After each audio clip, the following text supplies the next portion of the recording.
Hey, it's Tim here with Expert Power Wash, and today I have another pressure washing truck skid to show you guys. This is for a guy up in Seattle, Dylan. This thing came out pretty awesome. Let's take a look at this thing.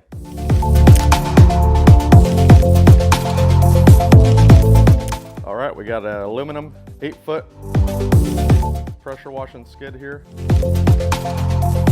Of course, the skids that we have made here local are absolutely amazing.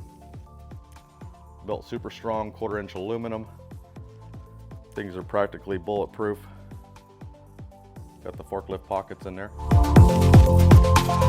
We'll start over here at the pressure washer.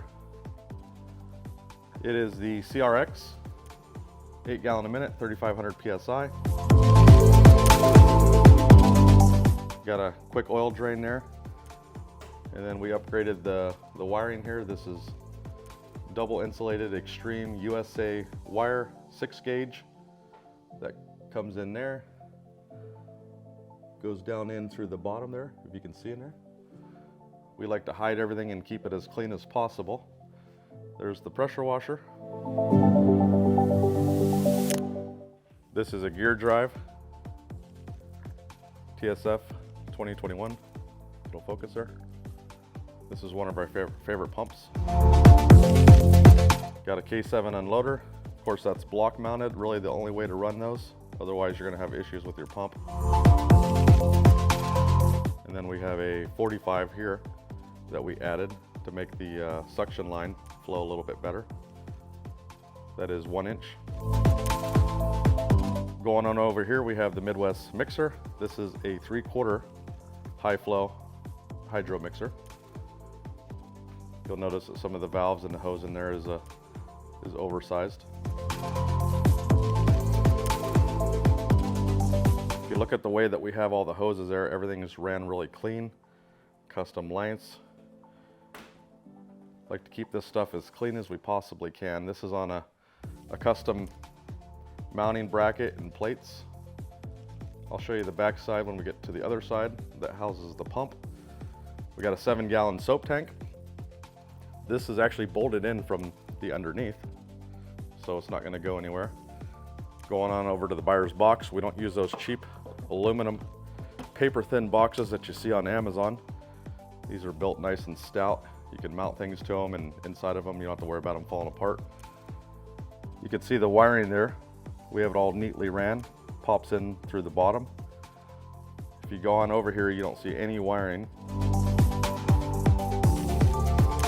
Everything is mounted underneath. A couple goodies here in the box. We are using the downstream bypass from FlowPro. I'll show you that when we get to the other side. Super happy with their products. Really haven't found anything that beats some of the stuff that they're putting out. Got some knickknacks there, some brass fittings. We don't typically use this stuff when we run ours. That's why it's in the bag there. We run all stainless steel, and that's what this skid has. Got an M5 twist. That's for downstreaming.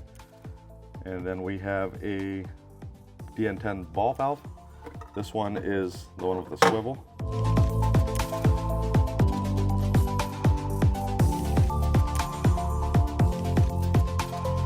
We got the soft wash J-rod right there with the right nozzles. So that's all clean. You could put a few more things in there if you'd like.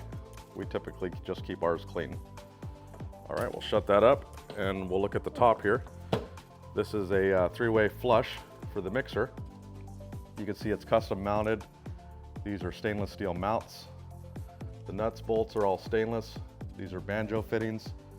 This is 3/4. So when it's pointing towards the chemical, you're pulling chemical. When it's pointing towards water, you're pulling water. And the way that that works is if you go on over here, the chem line, we're able to pull water through the chemical line. And that completely rinses out the mixer and the pump. All right, going on over to the back here. Not really a whole lot to see. This is what butts up towards the cab. You can see that the way that we have these fabbed up, they go in behind these 2x2 aluminum pieces here and it locks them in. We got a 12-inch reel. It's a little tight on this side. I'm going to go on over to the other side and come around that way. Kind of give you an overall shot again of how everything's ran.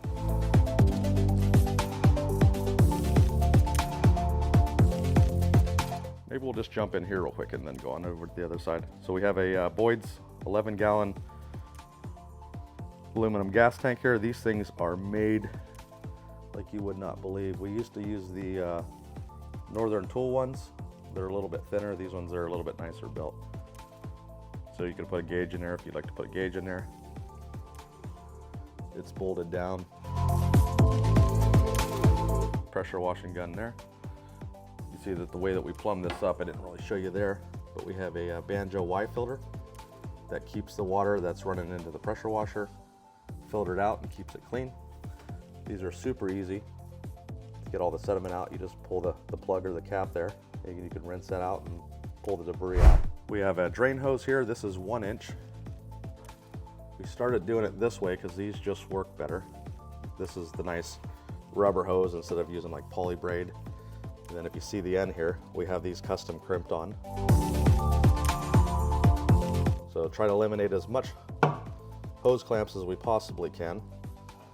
All the fail points. We use them where we have to use them. And then we'll take a look at the other side here while we're looking at this. There's the drain. And then we have these two tanks plumbed together, and I'll explain why we do that in just a second. But we put bulkheads in there. Those are all Banjo fittings, polypropylene. We try not to use any Schedule 80 or regular PVC fittings because they'll crack a little bit quicker. The bleach tank's in the back.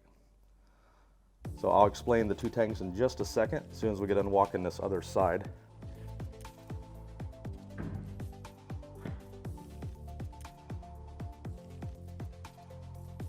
So starting right here, this is the soft wash reel. It's an 18-inch. This is a King's manual reel. We got the HydroFlex 1/2-inch soft wash hose on there. We crimp all our fittings here, so there's not a hose clamp there. You can see that's been custom crimped. We have a crimper in-house here. We can do this. Quick connect, 1/4-inch quick connect, so the J-rod can connect to that. Suttner soft wash gun.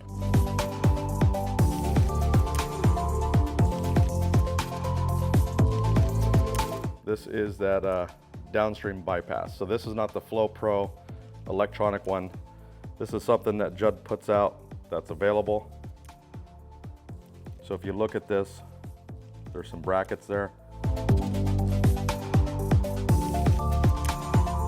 It's really hard to see, but these T's say Flow Pro on them. It's all stainless. There's a super sud sucker injector right there. And then the way that we have this set up, our jumper hose quick connects there, or we can take it, let me flip this back up, and jump it into the reel. So completely bypass the reel, plug it in there. But say you do want to use the reel, you just have a quick pull off something beside the road, you could still use the reel. A lot of times when I see people bypass the reels, they don't make it so you could use the reel if you wanted. You see the hose hanging down there. So once this gets loaded up on a truck, that's when we prime the pump and do all that. So this is all ready to go. As soon as we prime that pump, we prime it down on the ground and then cut the hose down and then connect it once it's all primed up. That's how we do it. All right, going over to the pressure washer reel.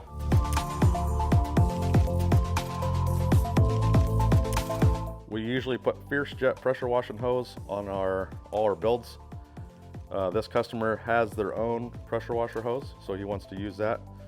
But we use a 2-wire jumper, and this is just for storage. So this is 4 foot long, just wraps around one time, makes it super easy so you can put your hose on. We use 45s on these. I'll show you here if I can get this to spin around.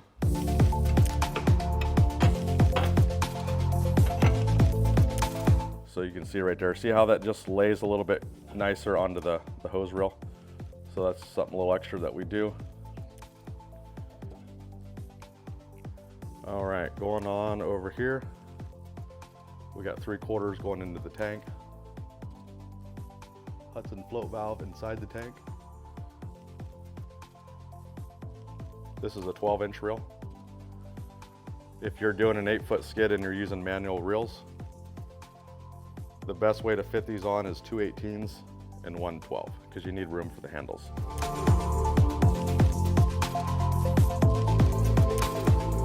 This is so you can pull water through the injector. So we got a little 3-way 1/4 inch right there. So you can, what the bypass does is it turns your soap on and off, but it just stops it from flowing into the injector. You really need to add this to be able to, when your soap's on over at the bypass, you turn this towards water, and then you can pull water through your injector, and that rinses it out and makes it last a little bit longer. This one here, he has his own garden hose. I think he's gonna use 5/8. I would recommend 3/4 if you possibly can.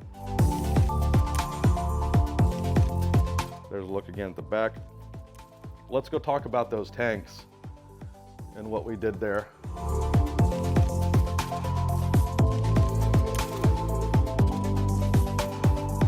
We're gonna get up on the skid here. I'll show you a couple things and we'll wrap this video up.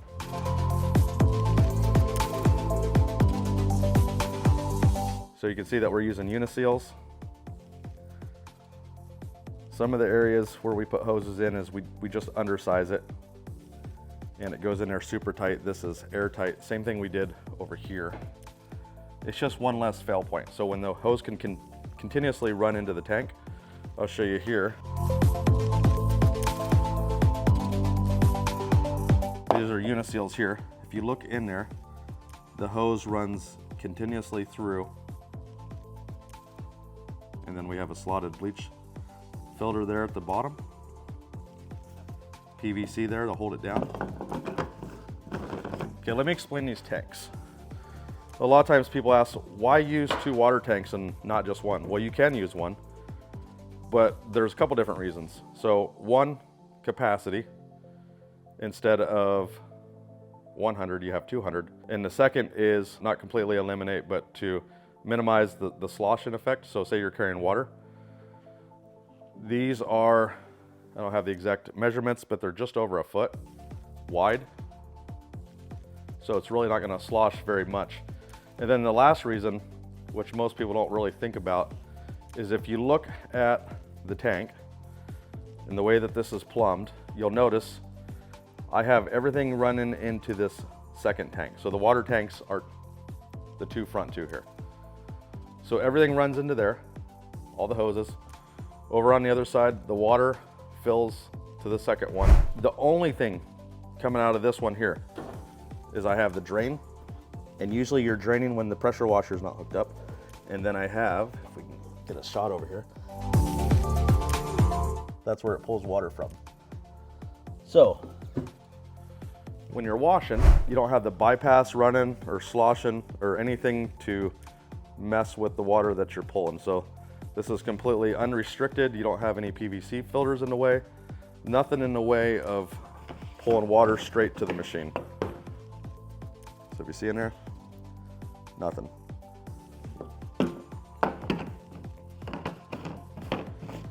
And that's why we plumb them with 2 tanks. So, oh, I was gonna show you, here's a look at the top. I was gonna show you the backside here. So these are our new favorite pumps. We got them on, I think, 6 different trucks out there right now, and we haven't had any issues with them. So heavy duty switch air, we get these from Midwest. We also sell them local. We're a vendor for them now.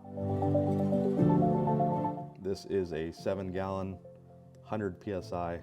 There's a look at how we have it plumbed there. You can see some of the hoses.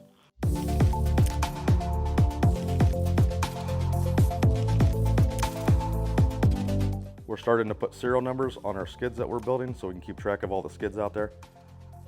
So these are our new nameplates. This is skid number 3. We should probably be on skid number 5 or 6, I think, currently. These are out of Oregon City, Oregon. So if this is something that you guys want, we can build these for you. As you can tell from the video, I don't build them cheap. I don't cut a whole lot of corners. I try to use the best possible products and stuff that we have available to us to put these things together. Every nut and bolt on here, all stainless. There's so much stainless on this thing, it's crazy. That stuff adds up. I don't use any nickel plated or any of the other stuff. We don't want this thing to rust out. We don't want it to fall apart. I want it to keep on going for you guys for a long time to come. So if you're looking for a custom built high quality skid, let me know. Another thing too here I didn't mention, a lot of people fill up the bottom of the skid here. And the way I like to do this here, if you needed to load stuff, I don't know what all you'd load, maybe a second machine or a garbage can or a skyvac, who knows what it is. You can still use your bed space here. I think that's important for people. All right, guys, if you have any comments, questions, throw them down below. I appreciate you guys. I'll see you in the next video.